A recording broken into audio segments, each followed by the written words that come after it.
everyone, this is David Smith from Game Careers.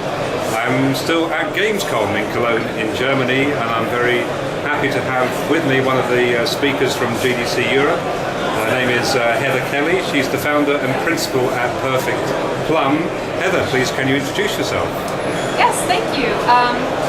My name is Heather Kelley, and I've been working in the games industry since about 1997, and have done everything from CD-ROMs to AAA console titles to different handheld platforms, working with all different kinds of licenses, brand new licenses, or licenses like Star Wars, or different kinds of content all across the board for the last 15 years. And, or am I doing the math wrong? I'm not sure. Since 1997. As my career has moved forward over the years, I became more and more interested in doing things that I'd never seen before, and that I didn't think would really be able to come into existence unless I did them. And so finally realized that what I had to do was just do it myself, and the timing is right because of the way the market is working right now, the distribution channels. So I started Perfect Plum. So first project and product that I produced was my iPhone application. And tell us more about Perfect Plum. I think you're working in some interesting areas. Yes, well, it's a design consultancy. I actually call it experience design because I'm interested not only in game mechanics but also in the overall the human experience and entertainment experiences, educational. I'm actually doing some work in museum design, museum exhibit design, interactive exhibits, things like that. But the primary reason why I started a company, per se, rather than just being a consultant, is so that I could publish my iPhone software, which is called the OhMiBod app. It is a piece of software that connects to a separate hardware device, which is a vibrator, and it lets you control the vibrator using the touchscreen of the iPhone with a sort of abstract, very beautiful kind of visualization interface. So nothing pornographic, but just very intuitive and beautiful way to control the speed and intensity of the vibrator that it's attached to, not the phone itself. And what sort of kind of response have you had to the product? Well, a really great response. I mean, people hear about it and they're always super interested, and I do know that it's selling quite well. And the company who makes the vibrator, the hardware itself, I'm not making that part, but they were really happy about it. In fact, they bought the app from me, so they're distributing it now, and I'd like to think it's actually promoting the sale of the hardware as well. I don't have the numbers on that, but it probably is. Fantastic. And how did you come to be setting up Perfect Plum in the first place? Well, I did some research to see what kind of different structures of companies that I would need to have to be able to have a sort of company identity that was separate from my personal identity, because I do all different kinds of work. And just really doing a bunch of research. It was actually, I just did this last year, so it was an interesting process because I'm generally think of myself as a designer or an organizer, so the whole business setting up side of it was completely new. But once I realized I needed to do that, I just really jumped in and did all the research that I could online. I started calling friends of mine that I knew from college who are now, lawyers or business people, and just really I started bugging people constantly about giving me advice about what I should do. Of course, I'm American, so I started the company as an American company. I travel a lot, and I now live in Europe. But I set it up as an American company because that, being where I'm from, I have a base there, and I understand the laws a little bit better than I do in other countries. And there's quite a lot of different possibilities for that. So for me, it was just a lot of research and really taking the leap.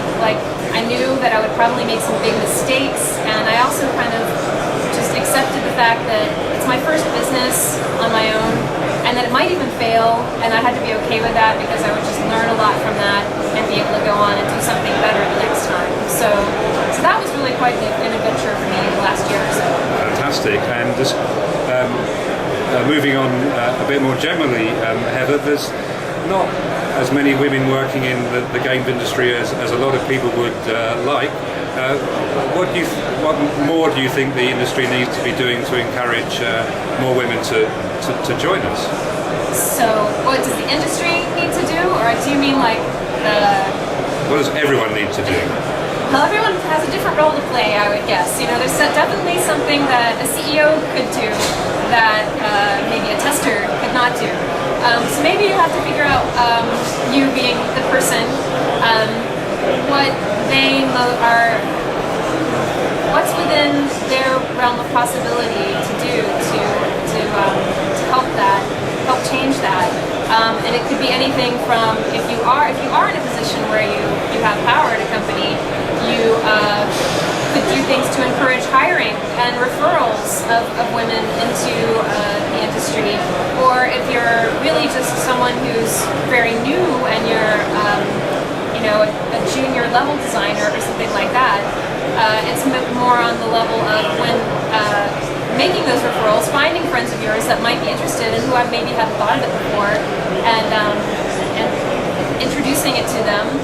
Getting more women playing games. A lot of women now do play games. It's like when I started, I was co-chair of the Women in Games committee of the IGDA for a while, and it's really quite a different playing field now because social games have done a lot to increase if you look at the raw stats of how many women versus men are playing games, it's actually quite equal. But there's still kind of a genre division, so I'd even like to see that go away. I think you will see the gender balances at the developers somewhat mirroring the player base, but I actually think that widening the game genres also is a way. If you're a designer, you can think about. Well, I can't really say does this appeal to women, but at least testing it with women and knowing and understanding and avoiding really blatant things that would obviously offend people.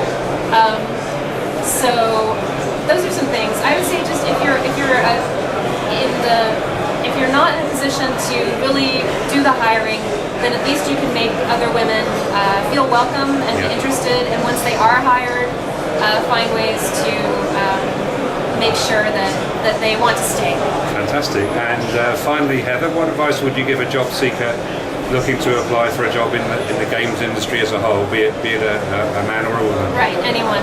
Yeah, I wouldn't say that that's too different for men or women, because what it really comes down to is a very strong portfolio and being able to go into the interview and talk about what you did in an enlightened or intelligent way. And that portfolio applies whether you're a designer or a programmer or an artist, or that's really what I'd say the benefit of the education system is for the games industry, is giving you a chance to really get your hands dirty and make a lot of stuff and have things walking in that you can show that you've done, and not just say, oh, I think I'd be great at this. So it's really great with the modding community and with so many different game tools that are out there. There's nothing stopping anyone from actually going and making things. And of course, in the end, I would hope that if they made something and didn't find that it was a good fit for a big company, that they would just go and publish it themselves. Fantastic. Heather Kelley, founder and principal at Perfect Plum. Thank you very much. Thank you.